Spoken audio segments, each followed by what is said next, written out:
유대인들의 삶의 기준을 엿볼 수 있는 한 이야기가 있습니다. 어떤 유대인 부인이 백화점에서 코트를 하나 샀는데 집에 와서 돌아보니까 이 코트 주머니 속에 값비싼 다이아 반지 하나가 들어 있었습니다. 그 반지는 코트 가게 주인이 코트를 정리하다가 실수로 그 코트 주머니에 빠뜨린 것입니다.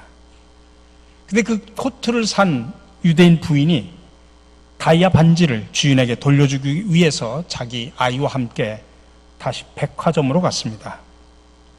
그때 그는 자기 아이가 보는 앞에서 주인에게 그 반지를 돌려줍니다. 그러자 옷가게 주인이 너무너무나 고맙고 감사해서 부인에게 묻습니다. 어쩌면 당신은 그토록 그렇게 정직하십니까? 그러자 유대인 부인이 말합니다. 나는 유대인입니다. 나는 하나님을 믿습니다. 그렇게 대답을 한 후에 자신의 자녀를 데리고 집으로 돌아갔다고 하는 이야기입니다. 우리가 이 이야기를 통해서 알 수 있는 것은 이와 같이 유대인들은 항상 자기 아이에게 정직을 가르친다고 합니다. 그들은 우리처럼 수단 방법을 가리지 않고 성공하라, 무슨 방법을 써서라도 일단 대학에 들어가라, 그게 효도하는 길이다, 그렇게 가르치질 않습니다. 그리고 유대인들은 자신들이 섬기는 하나님을 영화롭게 하며 하나님의 이름을 욕되게 하질 않습니다. 그래서 그들은 하나님과 유태인에 대한 긍지를 갖고 살아갑니다. 물고기가 물을 떠나서 살 수 없는 것처럼 유태인은 유태인으로 살아야지 어떠한 유혹이 온다고 할지라도 유태인임을 저버릴 수 없다고 하는 것을 어렸을 때부터 자녀들에게 교육을 합니다. 그리고 또한 그들은 자기들이 이방인으로 태어나지 않은 것에 대해서 늘 감사를 하면서 자신들이 하나님으로부터 선택을 받았다고 하는 자부심을 가지고 살아갑니다. 그렇습니다. 이스라엘은 하나님이 택한 백성입니다. 우리가 이미 로마서 9장에서 살펴본 것처럼 그들은 온 세상을 구원하기 위한 도구로 지금으로부터 4,000년 전 그들의 조상이라고 하는 야곱 때 이미 선택을 받았습니다. 그래서 이스라엘은 하나님과 인간 사이를 중보하는 제사장 나라입니다. 그러므로 이스라엘은 하나님의 구속 역사에서 아주 특별한 위치를 차지하고 있습니다. 근데 정말 아이러니컬하게도 이스라엘 민족은 막상 하나님께서 보내주신 메시아를 거절합니다. 하나님의 선택을 받은 그들이 오히려 예수 그리스도를 믿지 않고 복음을 거부를 했습니다. 로마서 10장 16절에 보니까 그러나 그들이 다 복음을 순종하지 아니하였도다. 이사야가 이르되 주여 우리가 전하는 것을 누가 믿었나이까 하였으니 그들은 복음을 순종하지 않았습니다. 그러므로 그들이 비록 하나님의 선택된 백성임에도 불구하고 구원의 길로부터 멀어져 간 것입니다. 왜냐하면 요한복음 14장 6절에서 말씀하신 것처럼 길이요 진리요 생명이신 예수 그리스도를 통하지 않고는 하나님 앞으로 나갈 수가 없고 구원을 얻을 수 없기 때문입니다. 그래서 사도행전 4장에서 말하는 것처럼 하나님께서 천하 인간의 구원을 얻을 만한 다른 이름을 우리에게 주지 않으셨습니다. 오직 예수 그리스도로 말미암아 구원을 받는데 선택된 이스라엘 백성이라고 할지라도 그들이 예수 그리스도를 거부함으로 말미암아 구원의 길에서 멀어진 것입니다. 그들이 복음을 받아들이지 않으므로 하나님의 은혜의 길로부터 멀어져 갔습니다. 과거 미국의 잭슨 대통령 시절에 법률 논쟁이 크게 벌어진 적이 있습니다. 이유는 한 죄수가 대통령의 특별 사면을 받아서 교도소 밖으로 나가게 되었습니다. 근데 그 죄수는 자기 자신의 죄에 대해서 반성한다는 의미에서 대통령의 그 특별 사면을 거절하고 나는 계속 교도소에 남겠다고 그렇게 말을 한 것입니다. 그래서 당시 변호사들 가운데 논쟁이 벌어졌습니다. 한쪽에서는 특별 사면을 본인이 거절한다고 할지라도 대통령의 특사 명령에 따라서 그 죄수를 교도소 밖으로 내보내야 된다. 또 다른 쪽 변호인들은 아무리 대통령의 특사 명령이라고 할지라도 본인이 싫으면 별 수 없다. 그냥 본인이 원하는 대로 교도소에 있게 해줘야 된다. 서로 오랫동안 갑론을박을 하며 토론 끝에 결국에는 본인이 수락해야 대통령의 특사령도 유효하다. 그래서 그 죄수는 본인이 원하는 대로 계속해서 교도소에 있게 하자. 그렇게 결론을 내렸다고 합니다. 여러분, 유대인들은 특별하게 선택받은 백성으로서 이 대통령의 특별 사면을 받은 이 죄수처럼 하나님의 은혜를 먼저 받을 수 있었던 그런 사람들이었습니다. 하지만 그들이 하나님의 은혜를 거부했습니다. 십자가의 구원의 은혜를 받아들이지 않았습니다. 그래서 은혜의 길로부터 구원의 길로부터 그들은 멀어져 갔습니다. 자, 그러면 어느 분들은 이런 질문을 할 수 있을 것입니다. 그들이 예수님을 믿지 않은 것을 보니 하나님께서 택하신 당신의 백성들을 버리신 거 아니냐? 복음을 받아들이지 않았으니, 예수 그리스도를 받아들이지 않았으니 하나님께서 그들을 버린 것이 아니냐? 근데 오늘 사도 바울은 1절에서 그렇지 않다라고 분명하게 말합니다. 오늘 1절에서 2절의 말씀입니다. 그러므로 내가 말하노니 하나님이 자기 백성을 버리셨느냐? 그럴 수 없느니라. 나도 이스라엘이요 아브라함의 씨에서 난 자요 베냐민 지파라. 하나님이 그 미리 아신 자기 백성을 버리지 아니하셨나니. 비록 이스라엘 백성들이 복음을 불순종하고 예수 그리스도를 거부했지만은 하나님께서는 이스라엘 백성들을 버리신 것은 아니다라는 이야기입니다. 자, 하나님께서는 이스라엘 백성들의 불신앙에도 불구하고 그들 가운데 아직도 소수의 특별한 사람들을 남겨두셨습니다. 아니, 사도 바울 자신도 그 남은 자 중에 한 사람이었습니다. 그는 아브라함의 후손이었고 베냐민 지파 사람으로서 유대인 중에 유대인이었습니다. 또 예수 믿는 사람들을 잡아 가두고 핍박하던 자였습니다. 그러나 그가 예수 그리스도를 받아들이고 오히려 나중에는 목숨을 걸고 복음을 증거합니다. 이렇게 사도 바울은 하나님께서 복음 증거를 위해서 남겨놓은 사람입니다. 하나님께서는 구약의 엘리야 시대에도 남겨놓은 사람들이 있었다는 이야기입니다. 어두운 세대 속에서 하나님의 일을 감당한 사람들을 숨겨놓았다는 이야기입니다. 오늘 4절이 그 말씀입니다. 그에게 하신 대답이 무엇이냐? 내가 나를 위하여 바알에게 무릎을 꿇지 아니한 사람 7,000명을 남겨두었다 하셨으니. 엘리야는 왕의 통치하에서 모두가 하나님을 버리고 자기 자신만 혼자 남았다고 생각하면서 하나님 앞에 한탄을 합니다. 근데 그 상황 속에서 하나님께서는 보이지 않는 하나님의 사람, 바알에게 무릎을 꿇지 않는 7,000명을 남겨놨다고 엘리야를 지금 위로해주고 있습니다. 이 7,000이라는 숫자는 완전을 상징하는 숫자입니다. 근데 여기서 우리가 한 가지 주의 깊게 살펴야 될 것은 이 7,000이라는 숫자를 나를 위하여, 다시 말하면 하나님께서 하나님 자신을 위하여 남겨놓았다라고 그렇게 표현을 하고 있습니다. 하나님께서는 하나님 자신을 위하여 이렇게 남겨놓은 사람들이 있습니다. 이들이야말로 이스라엘의 선택의 역사와 신앙의 역사에서 하나님의 구원의 역사를 증언하는 그루터기들입니다. 북왕국 왕이 통치하던 때에 나라가 번성하고 나라가 잘 되는 것이 마치 그들의 힘과 지혜와 능력으로 되는 줄 알았는데 진정한 이스라엘의 역사와 삶은 바로 남겨진 7,000명을 통해서 이루어졌다는 것입니다. 우리 사랑하는 성도 여러분, 하나님은 오늘도 우리에게 동일한 말씀을 하십니다. 우리도 그런 한탄을 할 수 있습니다. 하나님, 모두가 다 거짓과 불의의 길을 걸어가고 있는데도 저들은 잘 먹고 잘 사는데 왜 유독 진리의 길, 주님이 원하는 길을 걸어가는 나만 이렇게 힘들고 어렵게 살아가야 됩니까? 이렇게 한탄할 수 있는 우리에게 하나님은 동일하게 말씀을 하십니다.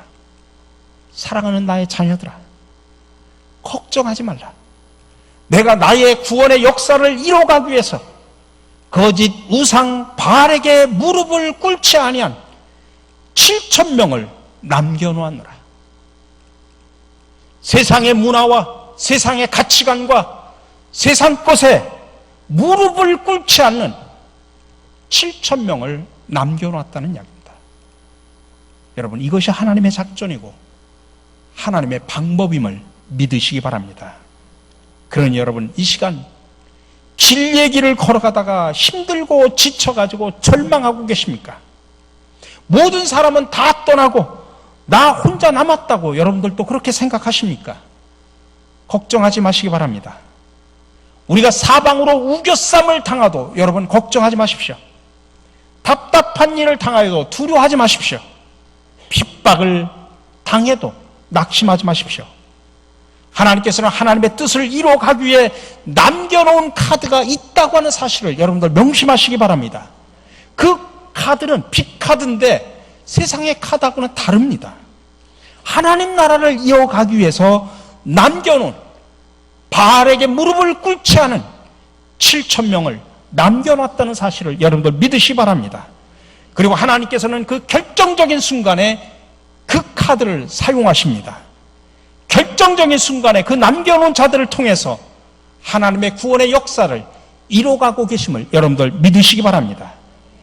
그러니 진리의 길, 공의의 길, 하나님이 원하는 그 길을 걸어가는 저와 여러분들 두려워하거나 염려하거나 낭망하지 마십시오. 그래서 우리가 서로 옆 사람들에게 이렇게 격려하며 인사합시다. 서로 인사를 나눕시다. 걱정하지 마십시오. 남은 자가 있습니다.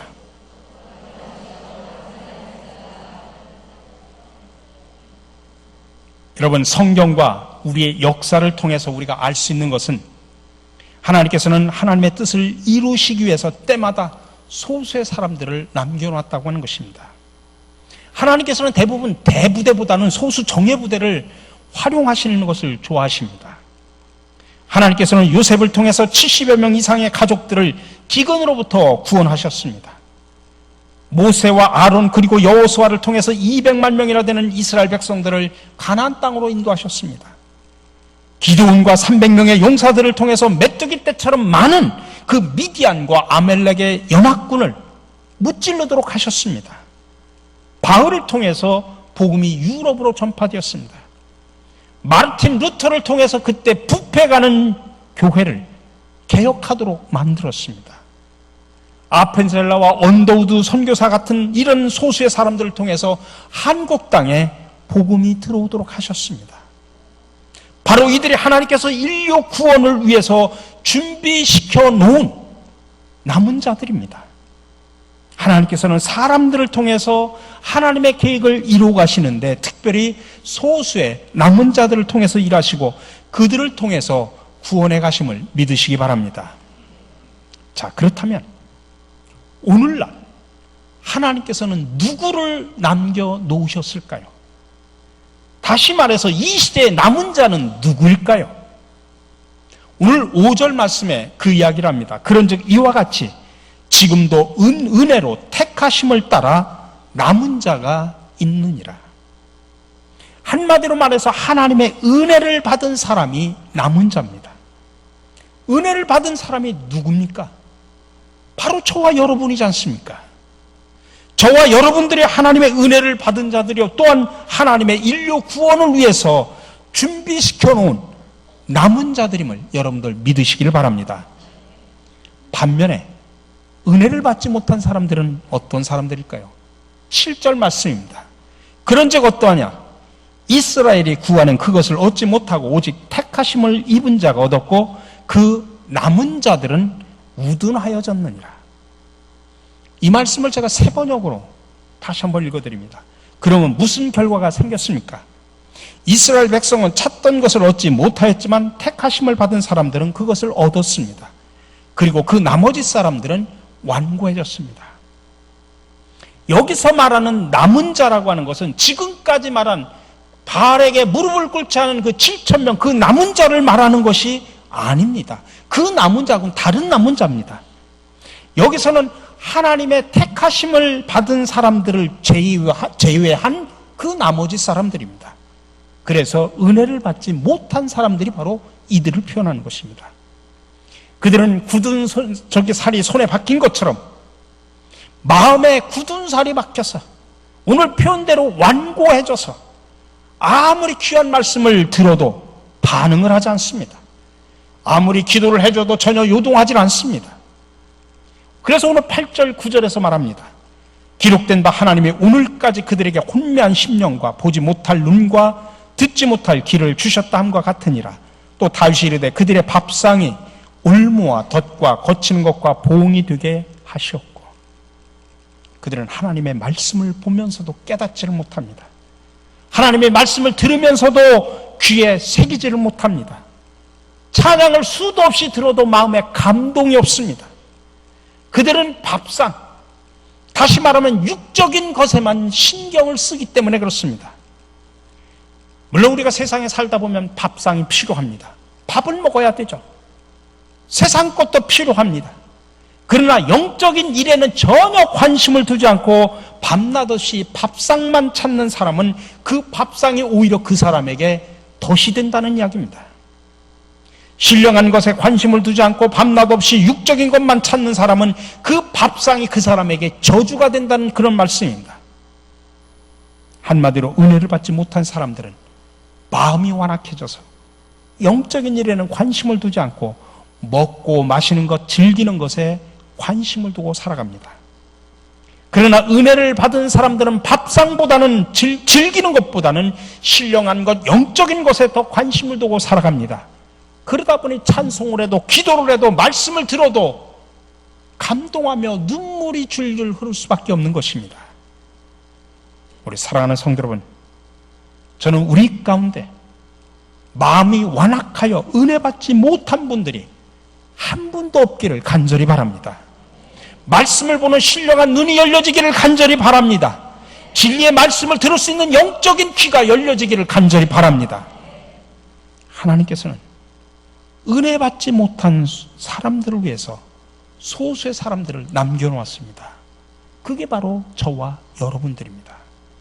하나님께서는 미리 복음을 받아들인 우리들을, 아직까지 복음을 받아들이지 아니하고 은혜를 받지 아니하는 그 사람들을 위해서 준비시켜 놓았습니다. 근데 오늘 11절에 재미난 구절이 나옵니다. 그러므로 내가 말하노니 그들이 넘어지기까지 실족하였느냐? 그럴 수 없느니라. 그들이 넘어짐으로 구원이 이방인에게 이르러 이스라엘로 시기나게 함이니라. 하나님께서는 선택받은 이스라엘 백성들이 복음을 받아들이지 않고 예수 그리스도를 받아들이지 않으니까 그 복음이 이방인에게 전해지도록 했습니다. 이방인에게 전해지니까 이스라엘 백성들은 시기가 생긴 겁니다. 근데 하나님께서는 그 시기 나는 방법을 통해서 이방 사람들에게 전해진 복음이 다시 이스라엘로 전해지도록 했다는 이야기입니다. 하나님께서는 이스라엘로 하여금 그런 시기 나게 하는 방법을 통해서 이방인들에게 복음이 전해지게 했다가 그 이방인에게 전해진 복음이 다시 이스라엘로 전해지는 그 우회 방법을 사용하셨다는 이야기입니다. 그러면 하나님께서는 복음을 받고 은혜를 받은 우리를, 아직까지 은혜를 받지 못한 사람들을 위해서 사용하기를 하나님은 원하십니다. 하나님께서는 우리를 완악하여 복음을 받아들이지 못하는 사람들을 위해서 남은 자로 사용하기를 원하십니다. 우리 사랑하는 성도 여러분, 사망의 음침한 골짜기에서 죽기를 소원한 엘리야에게 7,000명의 남은 자를 준비하신 하나님께서 오늘도 하나님의 구원의 역사를 이뤄가는 귀한 사역에 동참할 남은 자들로 저와 여러분들을 부르셨음을 믿으시기 바랍니다. 그러니 우리가 그 사역을 감당하는 동안 쉬운 일은 아니죠. 그러나 캄캄한 현실 앞에서도 여러분 두려워하지 마시기 바랍니다. 오히려 우리가 남은 자로서의 사명을 가지고 살아가야 됩니다. 눈앞에 보이는 밥상만 찾고 쾌락만 추구하는 그런 사람들을 주님 앞으로 인도하는 진정한 남은 자들이 되시기를 주님의 이름으로 간절히 축원합니다. 사랑의 주님, 우리에게 주신 하나님의 놀라운 사랑과 은혜는 너무너무나 큽니다. 하오나 조금만 부족해도 주님을 원망하고 원치 않는 일이 생길 때마다 방황하고 고민했던 우리 자신들을 되돌아봅니다. 은혜의 주님, 이 세상에서 그저 평범한 신앙인이 아니라 주님이 꼭 필요로 하시고 하나님의 남은 일을 위하여 준비된 남은 자로서 살아가는 저희들이 되게 하여 주시옵소서. 남은 자로서의 삶이 결코 쉬운 것이 아님을 명심하면서 더 굳건한 믿음 위에 서 있을 수 있도록 저희들을 성령으로 도와주시옵소서. 십자가의 은혜로 우리를 택하신 예수 그리스도의 이름으로 기도드립니다. 아멘.